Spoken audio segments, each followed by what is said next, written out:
So there was a bit of controversy that just took place around Flesh and Blood on Twitter, and it was not from the Flesh and Blood community. No. See, LSS put out a video recently of them shredding 39 gold foil tunics. And looking at eBay right now, there is one of these cards listed for $54,000 Canadian. That is like what I make in a year. That is insane. Now, in that video, they explain that these are prize cards and they are shredding them because they have promised they will no longer give any out. In fact, this is actually a common practice. Wizards of the Coast did the same when they gave out their Players Championship card years and years ago. But LSS decided to put out the video as proof that they were destroying all other copies so that the people who had won these trophy cards knew that no more were going to be given out. And the Flesh and Blood community understood this. I mean, we were all responding with, oh my god, this hurts all my soul, but we knew that this was a good thing. LSS promised that they wouldn't give any more out, so they're destroying the rest of the copies, so that can't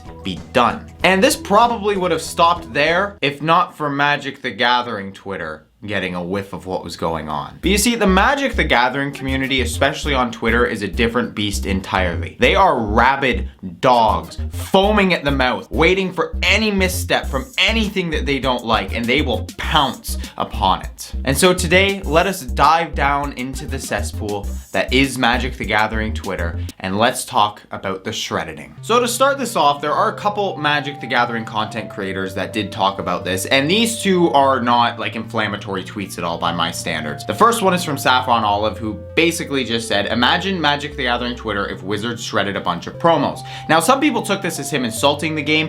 I don't actually think that's the case. I think he literally is just pointing out, like, oh, could you imagine if Wizards did this? Like, people would lose their minds, which it's not even their game and these people lost their minds. So I think his statement is very correct. And then the next guy who talked about it was Pleasant Kenobi, who thought that it was a parody at first and then realized that it's not, and he points out that he wouldn't find the purposeful destruction of promos to be so frustrating if tunics weren't still $150. And then he also follows up in a comment of somebody pointing out that these are tournament prize cards. He thinks it's weird to celebrate destruction and increasing scarcity when your super staples are not accessible. It sits uncomfortably with him. I don't agree with this take, and it's because I don't agree with his philosophy that cards should be very cheap. I've stated on the channel many times that I don't believe this to be the case, but also watching this doesn't sit uncomfortably with me at all. I think it's a good thing that LSS is keeping their word and is being honest with us instead of just shadily doing things in the background. But again, this is more a difference of opinion here. He's not really shitting on the game so much as he's just pointing out that he doesn't personally like this. But he also says in another comment that this is very bad optics, and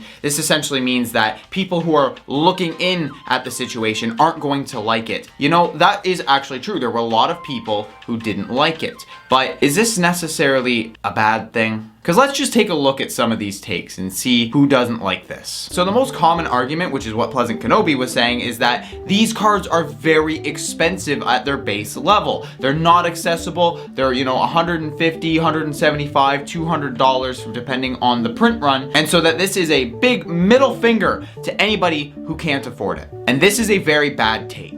They didn't shred normal copies of Spring Tunic. They shredded gold foil tournament versions. I don't care how expensive the regular version of Spring Tunic is. They're not the same thing. Like, let's say Magic the Gathering printed an incredibly rare promo version of Mana Crypt and gave that away as tournament prizes and then shredded the rest of them. Now, the Magic community would lose their shit, but that doesn't mean anything for the regular copies of Mana Crypt. It's still going to be an expensive card. Shredding 39 gold foil prize tunics that weren't going out to the public at all has nothing to do with the price of regular tunic. And then following that same vein, people believe that this is artificially inflating the game. We have people that say that Flesh and Blood just keeps making them hate it more and more. Then we have the brilliant big brain takes that, it doesn't matter about context or what the reason is. It's just messed up no matter what. We have somebody saying that this is an insult to artists somehow. I don't understand how this is an insult to artists. I don't know what that has to do with the shredding of tournament cards, but okay. We have Stephen Green, who I do believe is in like the Star City Games Commander show thing, saying imagine shredding promos as a stunt for customers knowing you can reprint those same promos anytime you want. Like, dude, you're talking about Legend Story Studios, not Wizards of the Coast, okay? When LSS says they're gonna do something or not gonna do something, they usually follow through. I don't think they're about to start reprinting these. Like, that's kind of the point of why they shredded them in the first place. And one of my favorites here is the argument that you have a mandatory staple gatekeeping players from actually playing, and here you are shredding dozens of them. It's like throwing food in the trash in front of a homeless person. My dude, this is a trading card game, a luxury hobby. What is wrong with you? You're equating shredding cardboard for a luxury hobby and pieces of cardboard that weren't going to be given out anyways to not feeding homeless people. Somewhere along the line, your brain broke and you lost the plot. That's insane.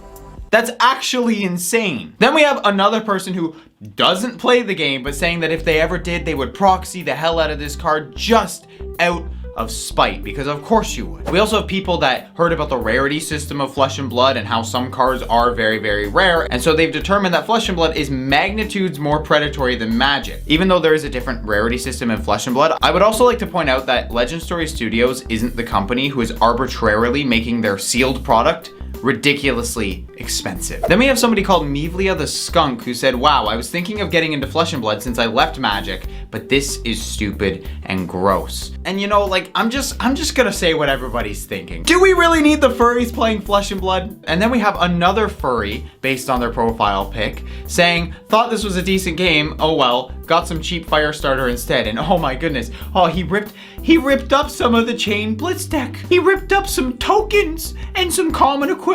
Oh, that'll show them. That'll show them. You ripped up some cards that are worth literally nothing. That'll show LSS. And then the final tweet, I think, is what will sum my point up completely. They say, if WotC did this, we'd be rioting right now. Maybe I'm missing some context, but how is this heroic or something to be praised? That's exactly right. If Wizards did this, these people here on Twitter would be rioting. They are losing their minds over this. These people are not stable individuals. They are getting so mad on Twitter about something that they're not even involved in. They don't bother to look into it. There are people that say, I don't care what the reason is, this is disgusting. People like Pleasant Kenobi and Saffron Olive just making points about it, that's fine. Those people are fine. They're normal individuals. These people aren't. I believe Flesh and Blood is for everybody who wants to play it. But if Legend Story Studios doing the right thing and proving that they're not going to give any more of these promos away and then shredding them for a bit of entertainment, like if that's enough to piss certain people off, then those are people we don't want in the game. These are people that the moment the company does one little thing wrong, they will attack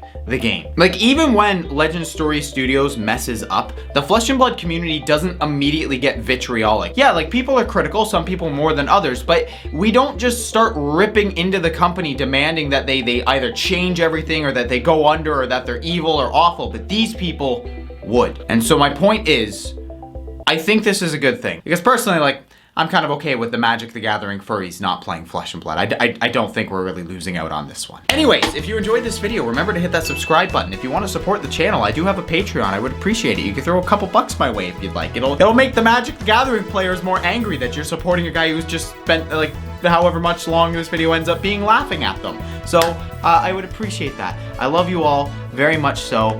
Have a good day. The shredding has just been so fantastic. This has been very fun.